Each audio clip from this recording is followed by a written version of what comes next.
বাড়ি ঘর জোত জমা সব নামিয়েছে, তার ক্ষয়ক্ষতিও হয়েছে। কারো গেছে বসতভিটা, কারো ফসলি জমি। এভাবেই সহায় সম্বল হারানোর বর্ণনা দিচ্ছিলেন চাঁপাইনবাবগঞ্জের মহানন্দা তীরের বাসিন্দারা। দফায় দফায় ভাঙনে ভিটেমাটি হারিয়ে মহানন্দা নদীর দুই পাড়ের ফসলি জমি ও বাগানে আশ্রয় নেন সর্বস্ব হারানো মানুষ। বর্ষা মৌসুমে আশঙ্কায় থাকতেন নদী ভাঙনের। তবে বর্ষার শেষে পানি কমে গেলেও পদ্মা ও মহানন্দার মিলনস্থল দেবীনগর ইউনিয়নের হরমা এলাকা এবং অনুপনগরে ভাঙন অব্যাহত রয়েছে।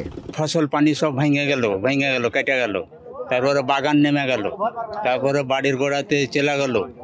নদীটা সরকার থেকে আমরাকে বানিয়ে দিন। এই বছরই একাদ্র সিডারসের মতন কেটে চলে এসছে, তো এভাবে যদি কেটে যেত আমরা ধ্বংস হয়ে যাচ্ছি। এই যে জমিগুলো আমাদের সব নেমেইছে, এখন আমাদের কোনো উপায় নাই, নিরাপ পড়ে গেছি আমরা। এখন কোনো দিকের কিলকুন্দরা পাচ্ছি না। কয়েক বছরে তীরবর্তী 3.5 কিলোমিটার এলাকায় নদী ভাঙনে বিলীন হয়েছে ফসলি জমিসহ বিভিন্ন স্থাপনা। টেকসই বাঁধ না দিলে আগামী বর্ষায় 8 থেকে 9টি গ্রামের কয়েক হাজার মানুষ ক্ষতিগ্রস্ত হওয়ার শঙ্কা। এমনই একটা আপনার ডিয়ারিং এলাকার মধ্যে আমরা বাস করতেছি, যে কোনো সময় কিন্তু নদীর সম্মুখীন হবে এলাকাটা।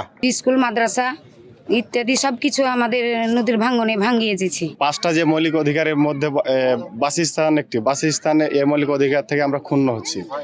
আমরা সরকার পক্ষের কাছে আবেদন করছি যেন খুব তাড়াতাড়ি এটার ব্যবস্থা নেওয়া হয়। নদী ভাঙন ঠেকাতে প্রকল্প হাতে নেওয়া হয়েছে জানিয়ে পানি উন্নয়ন বোর্ডের কর্মকর্তাদের দাবি, অনুমোদন পেলেই শুরু হবে স্থায়ী বাঁধ নির্মাণের কাজ।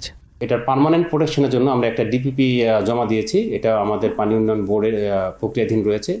এটা আলটিমেটলি একনেকে অনুমোদন হলে পরে তখন এই এলাকার লোকজন মহানন্দাতে যে ভাঙন আছে সেই ভাঙন থেকে স্থায়ীভাবে রক্ষা পাবে। ভারত থেকে প্রবেশ করে চাঁপাইনবাবগঞ্জের ভোলাহাট, নাচল, গোমস্তাপুর ও সদর উপজেলা দিয়ে প্রবাহিত মহানন্দার দৈর্ঘ্য প্রায় 96 kilometre. Desk report, star news.